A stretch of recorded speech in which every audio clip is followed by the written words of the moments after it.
iglesia de Calvary Chapel, Capilla Calvario. Si es tu primera vez acá en Capilla Calvario, nosotros solamente enseñamos la Biblia versículo por versículo para equiparte como un discípulo de Jesucristo. Ahora, si usted no conoce a Jesucristo, nuestra oración es que a través de la enseñanza tengas un encuentro con el Señor Jesucristo, seas lleno del Espíritu Santo y tengas la paz de Dios el Padre. La iglesia está acá para edificar a los santos, hacer el trabajo del ministerio que pasa afuera de estas cuatro paredes. El ministerio no es solamente acá en la iglesia, sino a donde ustedes trabajan, a donde estudian, a donde participan y con sus familias. Antes de entrar en nuestro estudio esta tarde, el único anuncio que tenemos hoy es que nuestra colecta anual de abrigos ya comenzó. Estamos recolectando abrigos, medias, gorras y bufandas para las personas sin hogar en las calles acá de Austin. Este 14 de octubre, un joven que hubiera tenido 32 años será celebrado. Ese hombre es Carlos en español, pero usted lo conoce más como a Charlie Kirk. Y un matador, alguien que fue matado por la fe. De pronto a muchos de ustedes no les gustan ese mensaje, pero le sugiero que hagan la tarea. No se vayan por las medias, las redes, las noticias, pero hagan la tarea y busquen que fue un hombre que tuvo convicción para tratar de alcanzar a nuestra juventud que está bien perdida, empezando con la cultura, cuando van a la universidad. Y por eso es que el enemigo, el demonio, está bien adelantado y entrando a las escuelas para traerles sus mentiras desde muy pequeños. Que su muerte no sea hecho en vano y que seamos ese tiempo para darlos valentía para ir y ser luces en las tinieblas. Antes de entrar vamos a estar en 1 Corintios capítulo 6, vamos a cubrir los primeros 11 versículos. El título se llama El Evangelio y cómo tratamos las heridas. Pero antes de eso, nuestra promesa de la semana, que viene de 199 promesas de Dios, viene de Joel 2:26, que dice: comerás hasta sacarios y alabarás el nombre de Jehová vuestro Dios, el cual hizo maravillas con vosotros y nunca jamás será mi pueblo avergonzado. Dios primero habló esta promesa a su pueblo Israel después de un tiempo de devastación, asegurándolos restauración y provisión. Y el pueblo de Israel sigue siendo su pueblo. Ese mismo Dios fiel ha revelado su corazón a través de Jesucristo, extendiendo su misericordia a todos los que invocan su nombre. Él todavía está restaurando lo que se ha perdido y saca el alma de todos los que confían en Él. Cuando Él restaura, no solo los llena los platos, sino que también satisface los corazones. En cada temporada de escasez o de espera, confía en que su bondad te dejará pleno y sin vergüenza. Oremos. Padre, te damos muchas gracias, Señor, por tu palabra, por tu Hijo y porque tú sabes lo que necesitamos. Padre, te damos toda la gloria a ti, Señor. Ayúdanos a tener la valentía para ser una luz en las tinieblas, para hablar la verdad con amor y con gracia, pero que no dejemos la verdad afuera, aun cuando duele, aun cuando hay que hablar sobre el pecado. Padre, que seamos una iglesia de audacia, que tenga fuerza y no tenga miedo para enfrentar el enemigo. Padre, oramos por aquellos en nuestra ciudad que están perdidos, confundidos y en la oscuridad. Padre, que puedan ver a Jesucristo en nosotros.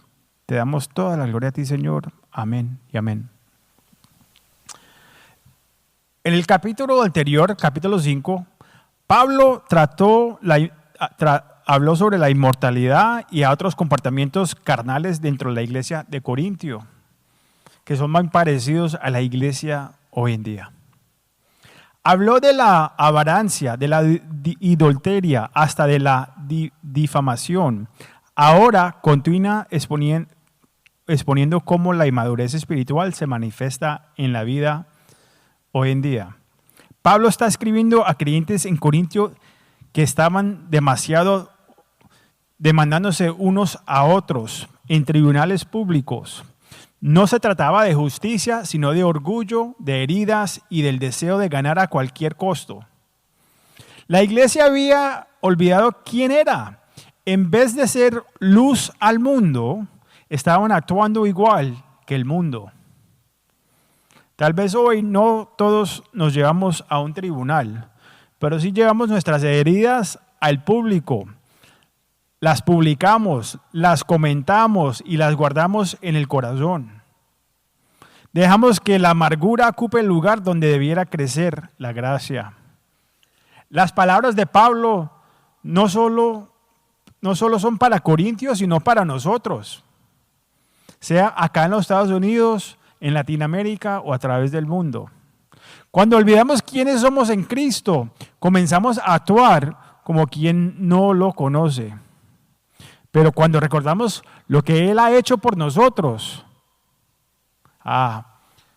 que Dios vino del cielo, bajó, se hizo como uno de nosotros, caminó una vida perfecta, murió por nuestros pecados y resucitó. Viene de nuevo, mi gente. Cuando lo recordamos de eso, entonces comenzamos a actuar como quienes lo conocen. Ese cambio, cuando recordamos de eso, eso cambia la manera en que enfrentamos cada herida y cada ofensa. En este capítulo, Pablo pregunta 6 veces, ¿por qué no? ¿Por qué no aceptar la pérdida? ¿Por qué no dejar que Dios pelee tu batalla? ¿Por qué no confiar en el que puede restaurar lo que se rompió? Pablo está llamando a los creyentes a la madurez espiritual, a dejar de manejar el conflicto al estilo del mundo y a comenzar a vivir el evangelio que decidimos creer.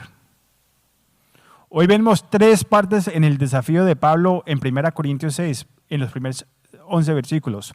En el versículo 1 al 6 vemos el problema: llevar los asuntos de familia al lugar equivocado. En los versículos 7 al 8 vemos el llamado: elegir la perdida antes que perder el testimonio. Y concluiremos con el versículo 9 al 11, que vemos el cambio: recordar quién eres en Cristo Jesús.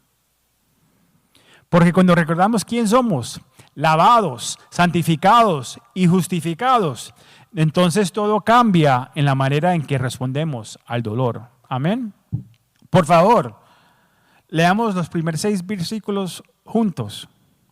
En 1 Corintios, capítulo 6, versículo 1 al 6, que dice: ¿Alguno de vosotros, cuando tiene algo contra otro, irá a juicio delante de los injustos y no delante de los santos?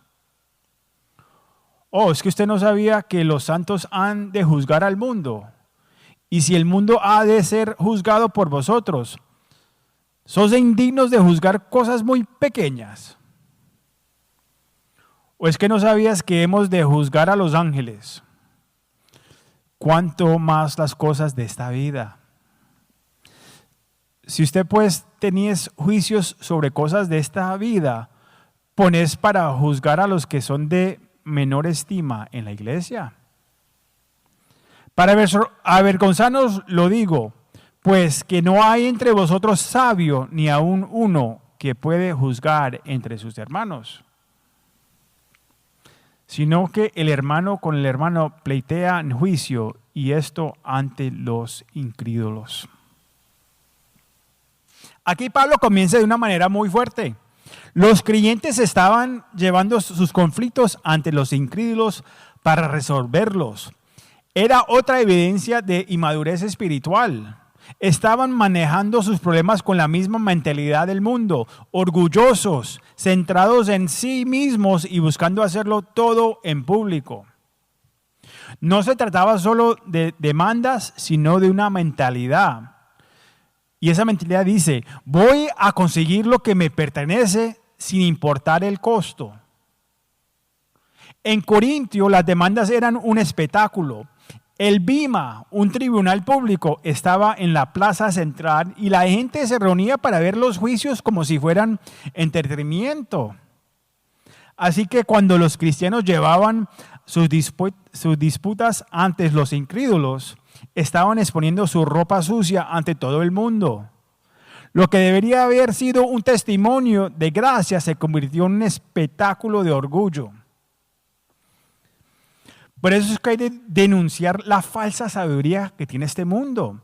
El mismo espíritu que Pablo vio en Corintios sigue vivo hoy. Vivimos en una cultura que celebra la verdad propia y la llama sabiduría. Aún dentro del cuerpo de Cristo vemos personas exponiendo sus conflictos públicamente, cuestionando el valor de la iglesia local o predicando un evangelio sin arrepentimiento. He visto esta tendencia crecer en redes sociales, empresarios diciendo que no necesitamos la iglesia, líderes ministrando, torciendo la escritura para ajustar agendas culturales y influenciadores redefiniendo la verdad para construir plataformas en lugar de edificar personas, ellos mismos. Pero eso es exactamente lo que Pablo confronta aquí. Creyentes buscando sabiduría mundana para resolver problemas espirituales. Corrieran a los incrédulos para juzgar los que debían resolverse con la sabiduría de Dios y el consejo de la iglesia. Santiago 3:15 dice que esta sabiduría no es la que desciende de lo alto, sino terrenal, animal y diabólica. Y eso era lo que pasaba en Corintio y también pasa en nuestro mundo. Estaban actuando como el mundo porque estaban pensando como el mundo. Las palabras de Pablo, alguno de vosotros, revela su asombro. E incluso los judíos que no eran creyentes en Corintio no resolvían dispuestas en tribunales paganos. Luego les hace recordar, ¿no sabías que los santos han de juzgar el mundo? En el verso 2. En otras palabras, si van a reinar con Cristo un día, ¿por qué no pueden resolver asuntos menores hoy? Pablo apela a su perspectiva eterna. Cuando Cristo regresará a gobernar durante su reino milenial, los creyentes compartirían esta autoridad con él.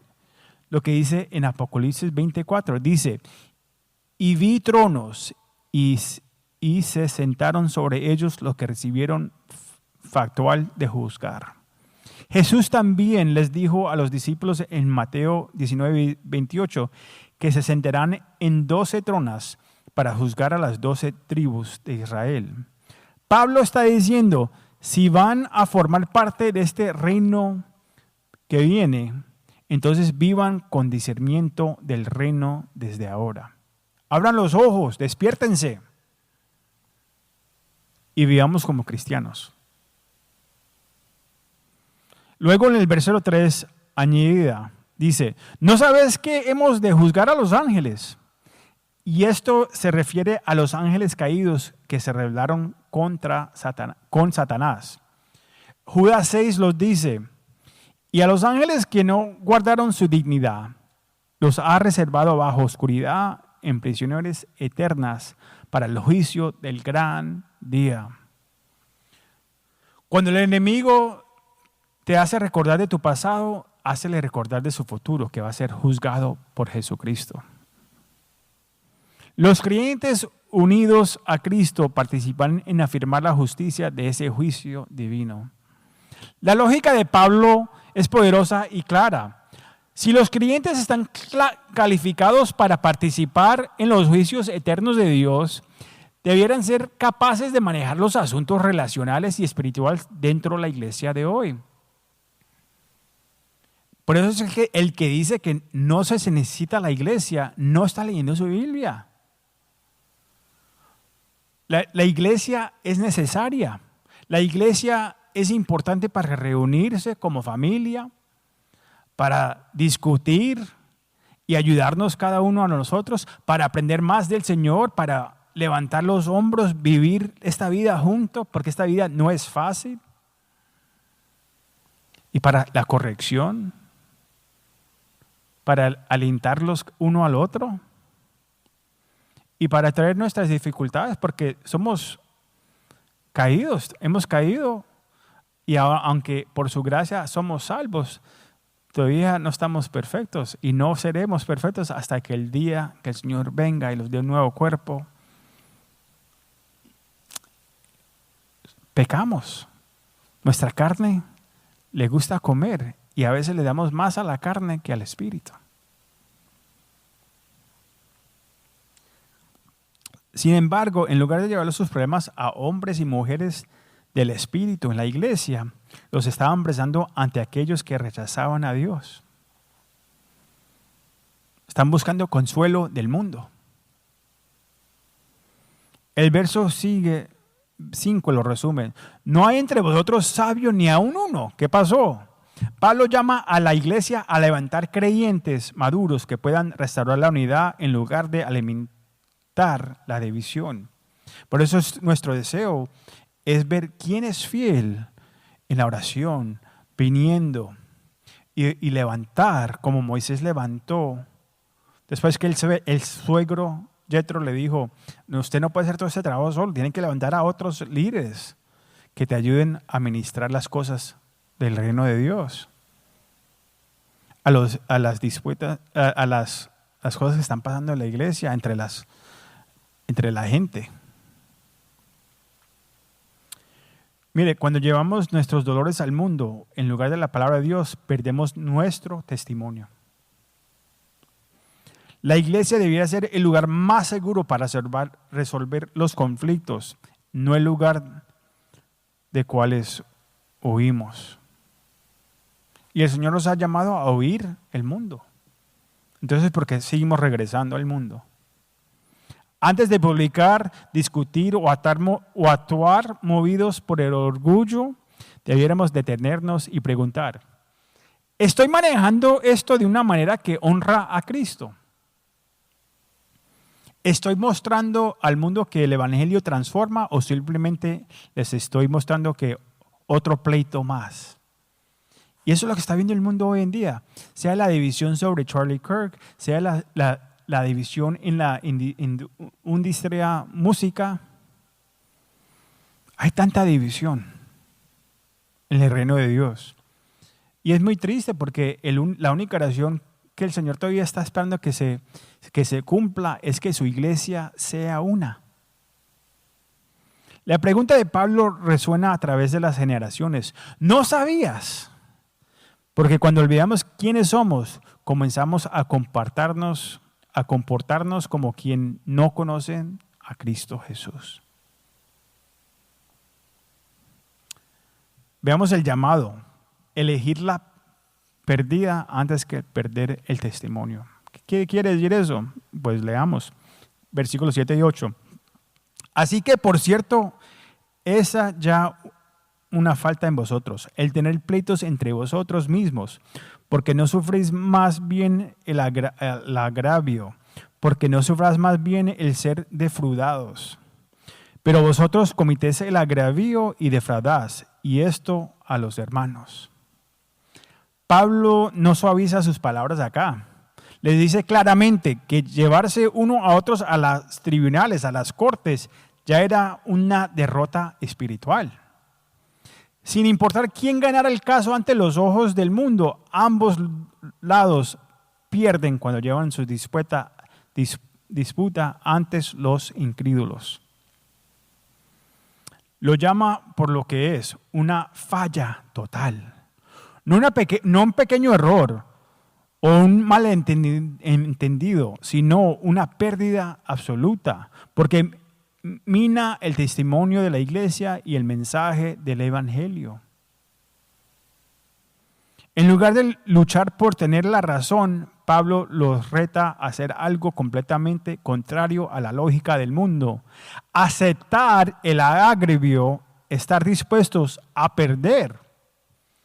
Y eso va muy en contra de nuestra cultura, de nuestro orgullo, de nuestra carne. Y hay una distorsión de la verdad que vemos en nuestro mundo. El orgullo siempre encuentra una manera de distorsionar la verdad. En Corintio, los creyentes se convencían a sí mismos de que sus acciones estaban justificadas. Porque mis emociones, usted no entiende las emociones que tengo ahora. Sus emociones no importan. Lo que importa es qué dice el Señor. Pero nosotros queremos justificar, queremos defender nuestros derechos en vez de honrar, de ser honrables y justos. Pero Pablo expone esa autojustificación para un engaño del corazón. Esa misma distorsión sigue viva hoy. Aún dentro de la iglesia, muchos tuercen la escritura para adaptarle a sus propias agendas o para justificar actitudes que no son espirituales. La gente cita versículos sobre justicia, pero ignoran los que hablan del perdón del pecado. Hablan de gracia, pero se niegan a extenderla. Piden verdad, pero sin amor. Y dicen que aman, pero confirman el pecado. El amor habla la verdad con gracia y humildad. Por eso debemos tener cuidado de no manipular la palabra de Dios para defender nuestras preferencias. Cuando comenzamos a hacer eso, dejamos de ser guiados por el Espíritu y comenzamos a ser guiados por el orgullo.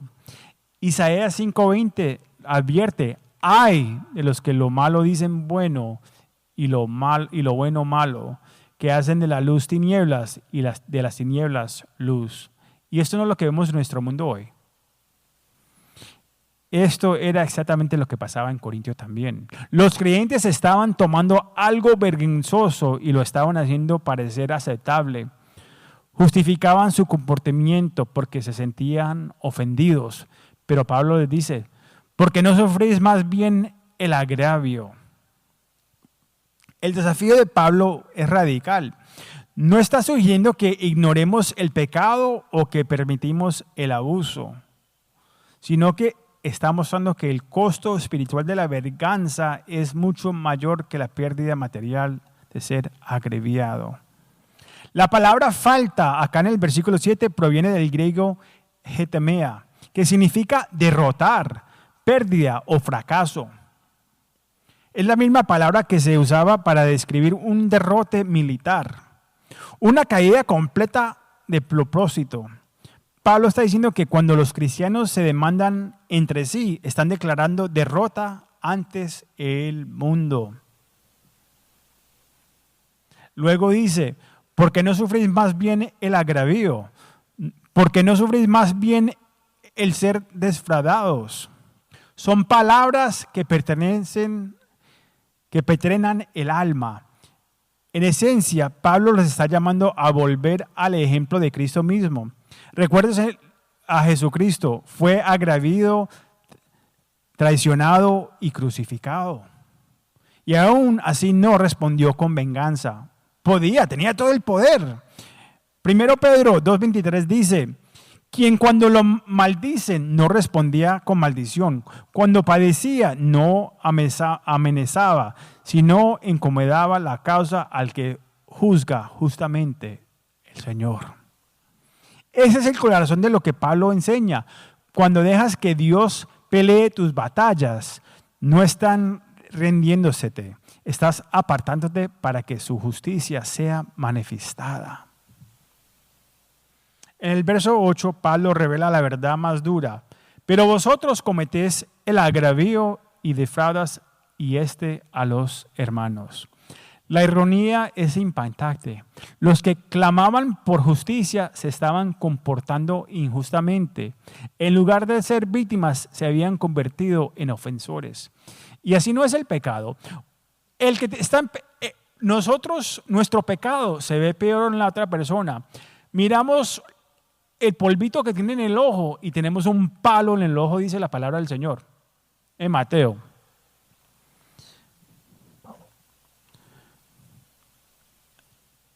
Piense en que tan rápido escalan los conflictos hoy. Dos cristianos discrepan y en lugar de buscar consejo o oración, la situación termina en publicaciones, chismes o división. Cada parte se siente justificada. Pero usted no sabe lo que él hizo. Cada uno cree que defiende la verdad, pero en el proceso la verdad es pisoteada por el orgullo. Cada discusión se convierte en un tribunal y cada opinión en un veredicto. Pero Jesús nos llama a una estándar diferente. Mateo 5:9 dice, bienaventurados los pacificadores, porque ellos serán llamados hijos de Dios. El reino de Dios funciona con una lógica completamente diferente. Puede ser perder y ganar cuando preserva la unidad y demuestra humildad. Y ese es un mensaje para mí también. No puedo meterme a cada discurso o disparate que sale en las redes.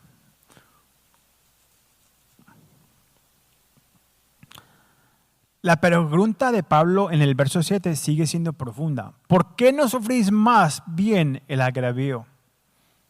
Porque nuestra carne no le gusta, nuestro orgullo no le gusta. No nos llama a la debilidad, sino a la fortaleza de Cristo, ese tipo de fuerza que no permite que el orgullo destruya la unidad. Si alguna vez has sido maltratado o malinterpretado por otro creyente, las palabras de Pablo te invitan a reflexionar. ¿Vale la pena tener la razón si pierdo mi testimonio? ¿Vale la pena mantener la ofensa si entristezo al Espíritu Santo? Esas son las dos preguntas que uno debe hacerse antes de responder, antes de publicar algo en las redes, antes de discutir con su esposo. Romanos 12, versículos 17 al 19 dice, no pagues a nadie mal por mal, procura lo bueno delante de todos los hombres, si es posible, porque a veces no es posible, en cuanto depende de vosotros, está en paz con todos los hombres. No os vengáis vosotros mismos, amados míos, sino deja lugar a la ira de Dios, porque escrito está, mía es la venganza, yo pagaré, dice el Señor. Y la promesa de esta semana nos hace recordar de algo similar. Soltar la necesidad de ganar no es perder, es entregar el resultado a aquel que nunca pierde. Wow. Los corintios pensaban que luchaban por la justicia, pero en realidad estaban luchando los unos contra los otros. Estaban luchando entre familia. Y Pablo les hace recordar, y nos recuerda a nosotros, que el momento en que dejamos de confiar en Dios para manejar la injusticia, comenzamos a actuar injustamente, porque solamente hay uno que es justo. La palabra dice, tomamos el mensaje, mire, es que dice ojo por ojo.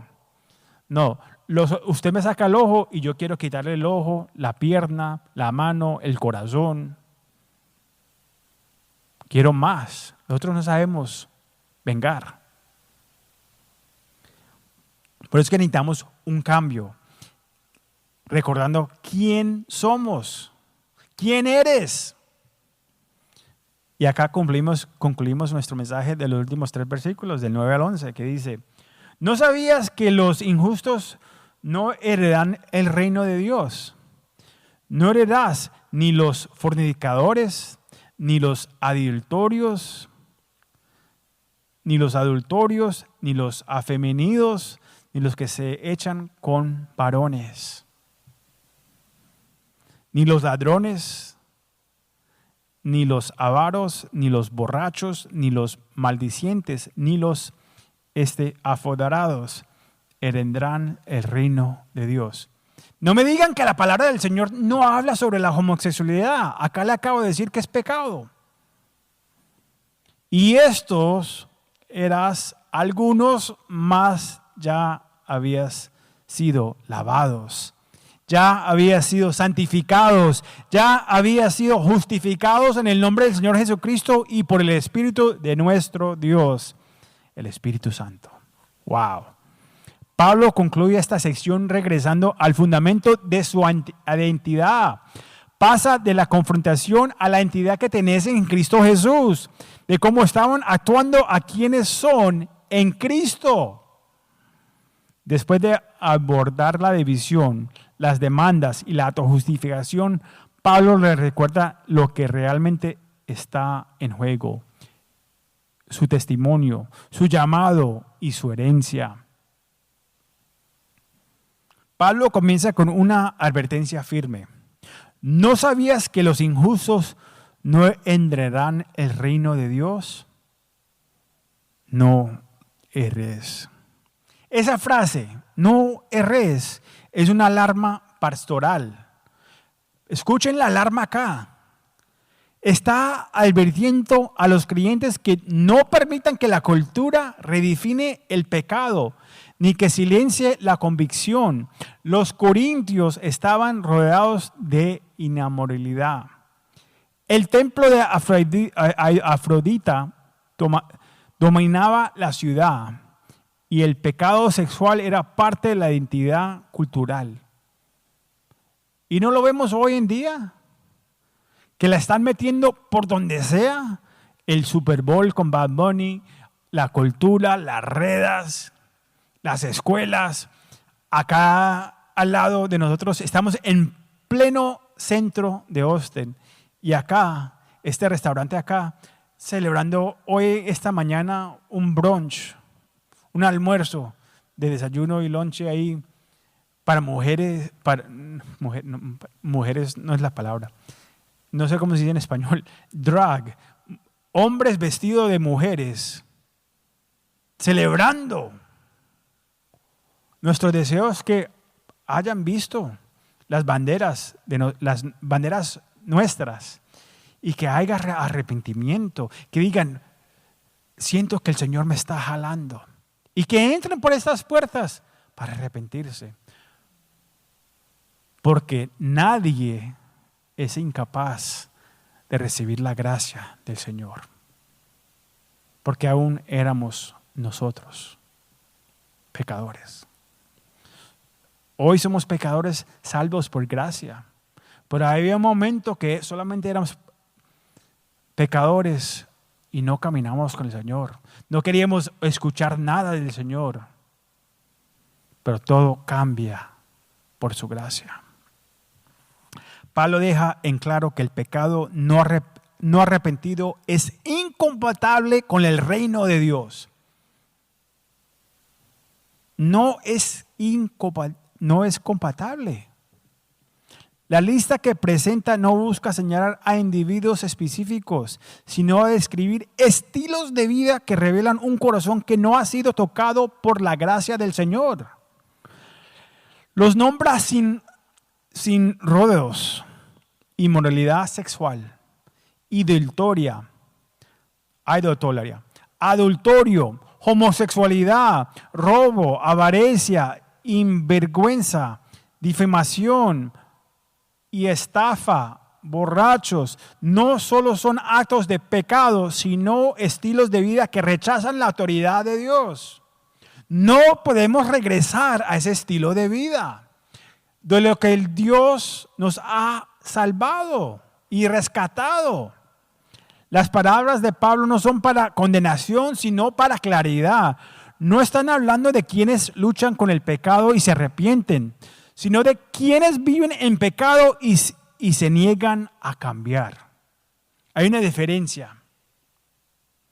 Galatas 5, 19, 21 confirma esa misma verdad. Habla sobre los mismos pecados y empieza y manifestamos sobre las obras de la carne. Esas cosas no son demonios, son nuestra carne, los deseos carnales. Cuando no soltamos las cosas del pasado, y dice, los que practican tales cosas no heredarán el reino de Dios. Palabras fuertes, pero la verdad es necesario decirla. Nuestra cultura puede llamar a estas cosas decisiones personales o identidades auténticas, pero la Escritura las llama pecado y el pecado todavía los separa de Dios. Y es necesario nosotros como iglesia también llamarlo pecado. ¿Cómo vas a volar la bandera de colores afuera de la iglesia? Es pecado. ¿Cómo vas a apoyar el aborto? Es pecado.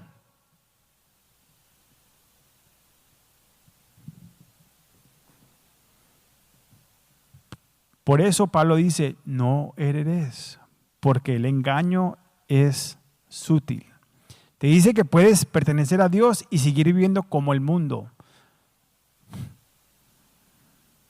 No, arrepiéntete hoy. Hoy es el día de salvación. Hoy es el día de avivamiento si te has alejado de Dios. El poder del Evangelio es para transformar. ¿Sabían eso? Luego viene una de las palabras más hermosas de toda la Escritura. Y esto eras algunos. Estas 4 palabras resumen el Evangelio. Muestran que la transformación no es teórica, es personal. La iglesia de Corintio estaba llena de personas que habían vivido de esta manera, pero algo había pasado. Dios intervino, la gracia entró, el Espíritu Santo los hizo nuevos.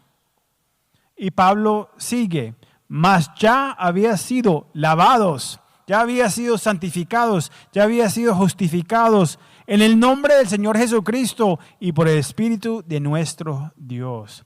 Cada palabra revela una dimensión de lo que Dios ya ha hecho. Lavados significa ser limpiados de la culpa y de la suciedad del pecado. Tito 3:5. Tu pasado ya no te define, no importa lo que diga el enemigo. Santificados, no que seamos santicos, que fuimos a la iglesia y hicieron un trono por nosotros, no. Santificado quiere decir que somos apartados para el propósito de Dios, hechos santos por su Espíritu. Hebreos 10:10. Ahora le perteneces al Señor Jesucristo. Amén. Y somos justificados. Quiere decir que somos declarados justos por la fe en Jesucristo. Romanos 5:1. Estás perdonado y aceptado delante de Dios. Gloria sea su nombre. Esto no es autosuperación, es transformación que solamente puede pasar por el poder del Espíritu Santo. No porque estabas meditando, buscándote por dentro, buscando tu paz. No, la paz viene a través de Jesucristo y el Espíritu Santo cuando tenemos paz con Dios el Padre, reconociendo que somos pecadores, necesitando a un Salvador que vino y lo rescató.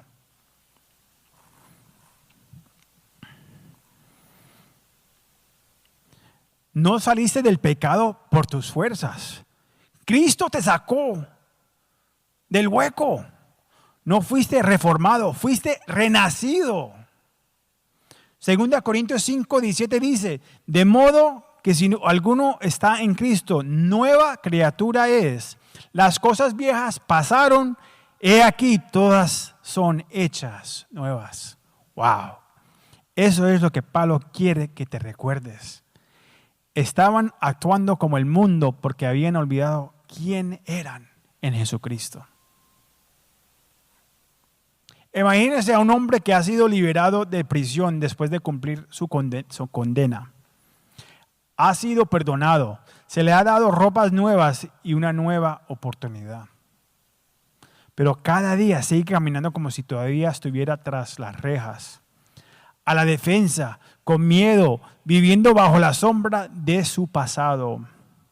Así era Corintio, librados por la gracia, pero viviendo como cautivos.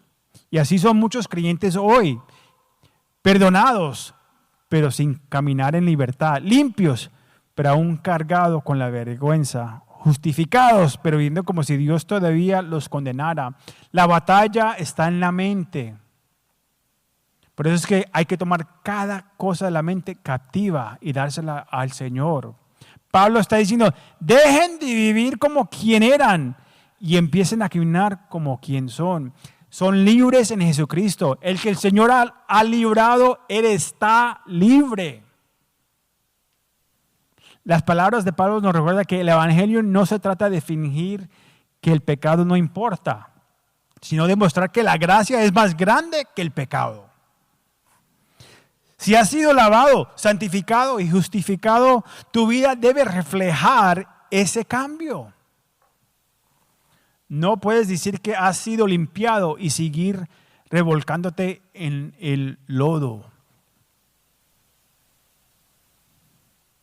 No puedes decir que perteneces a Jesús y vivir sin transformación. Vivir de la misma manera que estabas antes. Hablando de la misma manera, diciendo las mismas malas palabras, viendo la misma porquería en la televisión.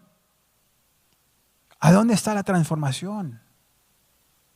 Efesios 4:22 al 24 dice, en cuanto a la pasada manera de vivir, despojad del viejo hombre que está viacido conforme a los deseos engañosos y renovás en el espíritu de vuestra ¿qué? Mente y vestidos del nuevo hombre creado según a Dios en la injusticia y la santidad de la verdad. Cuando el mundo ve a creyentes que perdonan, se reconcilian y se aman a pesar de las ofensas, ellos ven a Jesús. El Evangelio no solo cambia lo que creemos, sino que cambia cómo vivimos. Así que recuérdese de esto. Si has sido lavado, el pecado ya no te define. Si has sido santificado, el Espíritu ahora te guía. Y si has sido justificado, Cristo te ha declarado justo. Porque cuando recuerdas quién eres, eso cambia la manera en que manejas cada herida y cada ofensa.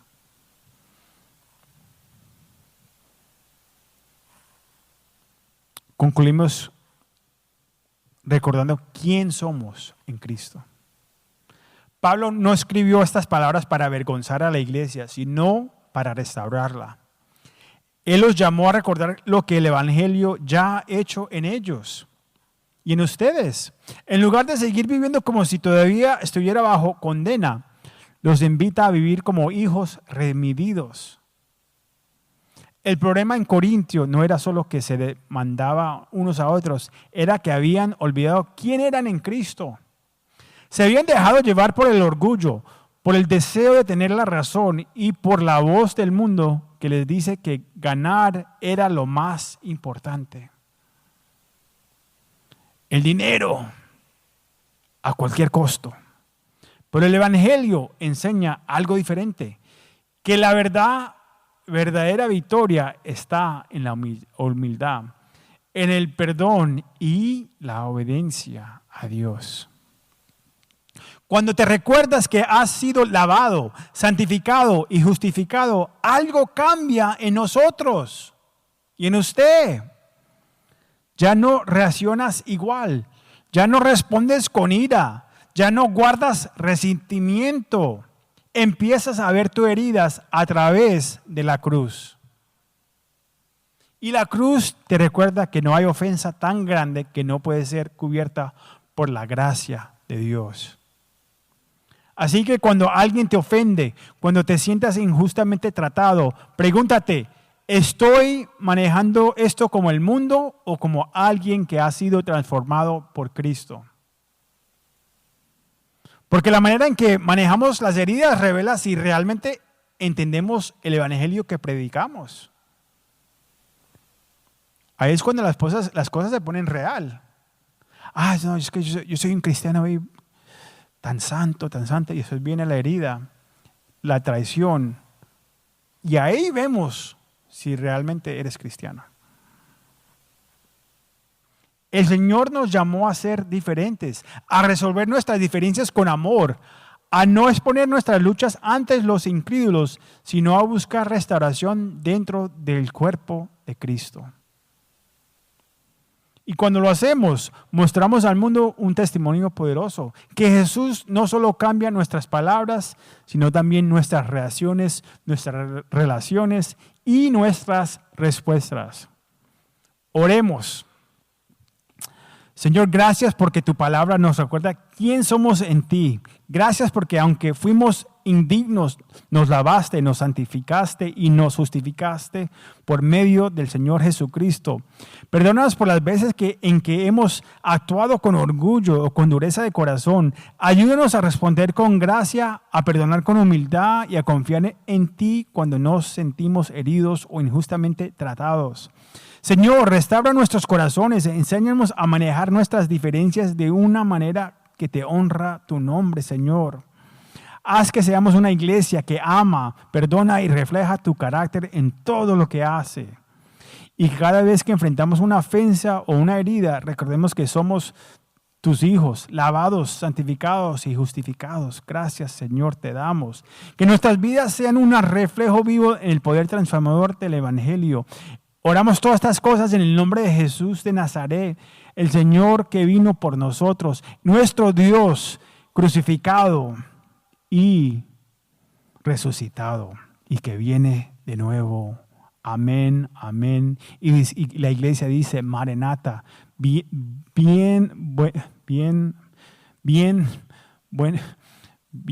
pronto vienes, Señor. Oramos esas cosas, dimos Maranatha, Señor. Te damos toda la gloria a ti, Señor. Amén y amén. Dios me lo bendiga y si Dios quiere, lo vemos la semana que Dios viene. A lo menos que el Señor ya vino por